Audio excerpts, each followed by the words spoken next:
Hey, so in my last video, I talked about these two morons, Cenk Uygur and Destiny, pertaining to their reactions to the assassination attempt of Donald Trump. They both appeared on Piers Morgan's show, Uncensored. On it, Destiny doubles down on his psychopathic take that it was okay, or even funny, that a father of two innocent bystander at the Trump rally was shot and killed. Cenk, on the other hand, continues to spout nonsense, like he always does. Well, you kept talking about, oh, well, look, I'm not saying conspiracy theory, but hey, it's so easy to find. Just why to didn't correct they you, find Cenk, it? he did raise the spectre that there's something very odd about all this. And by the way, there is. I'm not a conspiracy theorist either, but the idea that the President Trump, who was recently the President of the United States and is very likely to be again, was shot from 150 meters by a kid with an AR-15 who was seen by spectators nearly a minute before he unloaded 8 bullets in the direction of Donald Trump is very, very strange. And if you don't think it is, then I think you're being a little bit disingenuous. Now, what is the nature? So what is the nature of that strangeness? We don't know what's happened here. Right, but no one can yet give a legitimate explanation as to why this could possibly have happened. Piers, if you say it's negligence, I'm with you. If you say it's malpractice, okay, I get it. 160 feet, why is he on the roof, etc. But you're clearly implying that it is odd, as in not negligence, but something that was planned by the government. As Piers states incessantly, he's not saying definitively what happened. He's just saying it's odd. Conspiracies do happen, and it's okay to question things that are very strange. But people on the left use conspiracy theory as a pejorative to besmirch people on the right for questioning things. Look what happened with the lab leak theory. They mocked and dismissed anyone as a conspiracy theorist who questioned how odd it was that a virus leaked right beside the Wuhan Institute of Virology.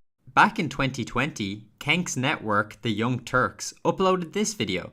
Trump pushes debunked COVID-19 conspiracy theory. Donald Trump is known for his ridiculous and debunked conspiracies. One of them being this conspiracy that the coronavirus was developed by these mad scientists in a Chinese lab. The intelligence community has already come out to say that this is not a human-made virus. Oh, okay. You don't need to question any of these odd coincidences. The intelligence community already told you what to think. Put beautifully by the very intelligent Ethan Klein. There's the CDC is like this whole governmental body with scientists and shit that just tell us what to do. You don't have to think about it, dude. It's the scientists and shit, dude. You don't have to ask questions or use your brain. What gives you a high degree of confidence that this originated from the Wuhan Institute of Virology? I can't tell you that. And the same Young Turks, years later. That there is some indication that a lab leak in Wuhan, China is the origin of the coronavirus pandemic. Now, let me be clear, it has not been proven yet, but the previous thought of it being literally impossible was inaccurate. We found out there was a virus lab in Wuhan. First thing I thought is, well, that's an awfully strange coincidence. Oh, a strange coincidence. You might even use the word odd, like Piers did with the current Trump situation. But now they've opened up the possibility of, oops, it might be man-made. Right, and that's a very large oops. Yeah, an oops for you, because you knew something was odd, but you didn't question it. You didn't use common sense because you're an idiot. You switched off your brain without asking any questions, which is what you're doing again in the case of the Trump assassination. But obviously Cenk would never learn his lesson and be reasonably skeptical. He just prefers being a useful idiot and falling in line. It's odd, as in not negligence, but something that was planned by the government. No, I'm not. I don't know. Hey, get out of here, man. What the hell? Jesus Christ with these lunatic Republicans. Total lunatic Republicans. Was that Alex Stein just appearing out of nowhere? How is he in the same location as wherever Cenk is? It's so funny. Empathy well, for actually, that. I can. Well, I can. Well, let me jump in there because we have a clip of what Destiny has said about that very thing. Let's listen to this. Fuck it. Fuck the dude, the firefighter guy. Fuck Trump. Fuck the people that support him. I just want you to know, okay? Just in case you're confused or it seems like I'm, you don't, whatever. If one of you were in the crowd and you're a conservative fan of mine and you end up, getting blown away or whatever the fuck, I'm making fun of you the next day on Twitter. I am, 100%. Even me, who has an affinity for edgy content, finds this pretty disgusting. Fuck that guy. A father of 2 who died protecting his family. You sound almost gleeful, Destin, and I'm sorry. That makes you, frankly, despicable. I don't think I'm gleeful about anything. I don't think anybody should die. I don't think anybody deserves to die. I'm not gleeful. I don't think anyone deserves to die. But it is funny when they do. What is this clown even talking about? Look at the conservative response to Pelosi's husband when they broke in. I can answer that. Mainstream media figures I can answer that. I don't care. By the way, for the record, the mockery of Nancy Pelosi's husband when he was attacked by an intruder with a hammer was also despicable. Some conservatives said these despicable things, so that means I can too. Fuck everybody else. It's guilt by association to assume that everybody is guilty just because of a select few within the same group as you. He cites the Pelosi hammer attacks as justification for his despicable comments, acting as if liberals never did this either. Years before the Pelosi hammer attack happened, Rand Paul was attacked by a neighbor and had his ribs broken. The now deceased Michael Brooks of the Majority Report with Sam Cedar wasted no time in making fun of him. Rand Paul, who unfortunately is fully recovered. Excuse me, what did I say? Remember, we did the reenactment on the Michael Brooks show of Rand Paul getting his ass beat by his neighbor. And what was great was that the whole premise of the joke was that there wasn't any spin on it. There was no like, oh, what's the angle here? The angle here was that everybody will enjoy a auditory reenactment of Rand Paul getting his ass beat.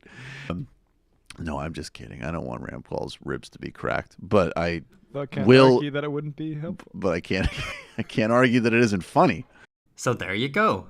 They were making fun of violence against a politician.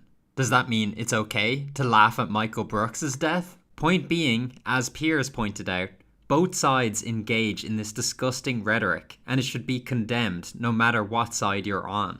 Right, I can see despicable behaviour on all sides, and I'm happy to call it out when I see it. If it was close members of your family or close friends who had gone to that Donald Trump rally and who'd lost their lives, 1 did and 2 are critically wounded, if they had died there, you would lose no sleep over that. Is that your position? No, of course I would be sad. It would be tragic, of course. And the closer they are to you, the more sad it would be. The same way that if you had a child that, tried to rob a store and the child got killed by the police, that would also be tragic and sad. So you wouldn't think you wouldn't think fuck them day, because they're your family then? You'd have a different rule for your own loved ones. Would I feel more upset if a person very close to me died rather than a person farther away died? Yeah, I think the answer there is yes. Yeah. The fact that Destiny even has to contemplate these questions shows how far off the rails he's really gone. And he also dodges the question. Piers asked would he think, fuck them, if they died at a Trump rally. Because he knows, despite being conservatives, they're good people. And he wouldn't be happy with people making fun of them if they had just died. It's insane to me that I have to explain basic humanity. If they go to a rally like this and they support an insurrectionist president and something happens to them, I would feel sad on a personal level because they're my parents. But again, I learned from them more than anyone else. I grew up in Nebraska. You learn that if you mess around and if you do dumb stuff, that there are going to be consequences. Wow, his parents must be very proud. He'd feel bad on a personal level, but they deserved it. If my children didn't care that I died and started bringing home women that are sleeping with tons of other men, I would think I failed as a parent. But Are you pleased that Donald Trump got shot? Am I pleased? No, Yeah. absolutely not. Do you condemn the shooter shooting Donald Trump? No. Wow. Not here, not on this program, not in front of these Wow. people. Absolutely You do not? What an idiot. Yeah, my moral principles change depending on who's in the room. Why do you need to care about what the other side is saying? The mental gymnastics to not be able to condone political violence. To not be able to say that you'd feel bad if your parents were assassinated for no reason. The worst thing I think about this whole situation is they don't know this innocent bystander who was killed. They don't know his beliefs, they don't know anything about him. But he deserved to die, protecting his family. But remember guys, lefty Hunter Avallone reminds us. But yeah, Democrats do tend to be more compassionate at the end of the day, just truthfully, because of what you said, they tend to have more feelings in general.